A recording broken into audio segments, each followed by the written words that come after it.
মুখার্জি আজকে তোমাদের সাথে digital technology and media devices নিয়ে আলোচনা করব।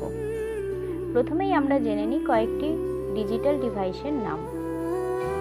আমরা এগুলো জানি: audio video player, mobile phone, video game system, PDA means personal digital assistant, laptop. এইগুলো হচ্ছে ডিজিটাল ডিভাইস। এর মধ্যে আমরা জানি কোনো অডিও সাউন্ড MP3 ফরম্যাটে সেভ হয়। তো MP3 ফরম্যাটের সুবিধাগুলো কি? MP3 হলো একটি জনপ্রিয় অডিও ফরম্যাট যা ডিজিটাল অডিও ফাইল সঞ্চয় করতে ব্যবহৃত হয়। এটি কোনো রকম বাউন্ডেশন ছাড়াই অডিও ফাইলকে সংকোচন করার অনুমতি দেয়।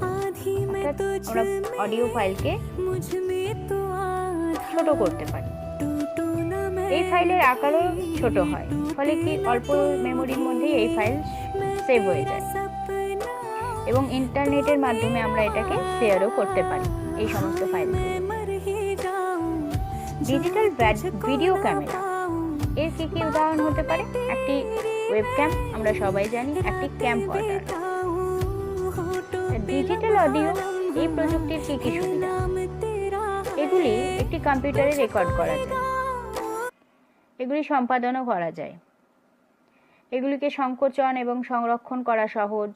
এগুলিও যেহেতু অল্প স্পেসের মধ্যে সেভ হয়ে যায়, সেজন্য এগুলো ইন্টারনেটে শেয়ার করাও অনেক ইজি। তো ডিজিটাল অডিওর কি কি বৈশিষ্ট্য? প্রথম, পোর্টেবল। আমরা জানলাম যেহেতু এগুলো অল্প জায়গায় সঞ্চিত হতে পারে, এগুলো ইন্টারনেটে সহজেই শেয়ার করা যায়। সিডি, ডিভিডি, ফ্ল্যাশ মেমোরি ইত্যাদিতে সঞ্চয় করে রাখা যায়। এগুলো সম্পাদনযোগ্য, যে কোনো অডিও ভিডিও ফাইলের মধ্যে এগুলো প্রভাব বিস্তার করতে পারে, যে কোনো ফরম্যাটে এগুলো সেভ করা যায়, সংকুচিত করা যায়, এগুলো সংক্ষিপ্তযোগ্য, খুব ইজি হয়ে যায়। তাহলে এই অডিও সম্পাদনা সফটওয়্যারের ব্যবহার কি না, যারা এই অডিও, যে সমস্ত সফটওয়্যারের মধ্যে আমরা এই অডিও ফাইলকে নিয়ে কাজ করতে পারি, অর্থাৎ কম্প্রেস করতে পারি, এডিটিং করতে পারি, চেঞ্জেস করতে পারি, সেই সফটওয়্যারগুলো ব্যবহার করা যেতে পারে। বিভিন্ন ফরম্যাটে অডিও ফাইলগুলিকে সেভ করতে পারে, ফাইলগুলিকে কম্প্রেস করতে পারে, অডিও ফাইলের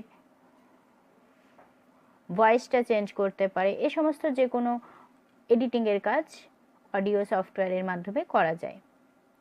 কিছু কিছু সাধারণ অডিও ফরম্যাটের নাম: MP, G3, MP3, web, WMA, Windows media audio.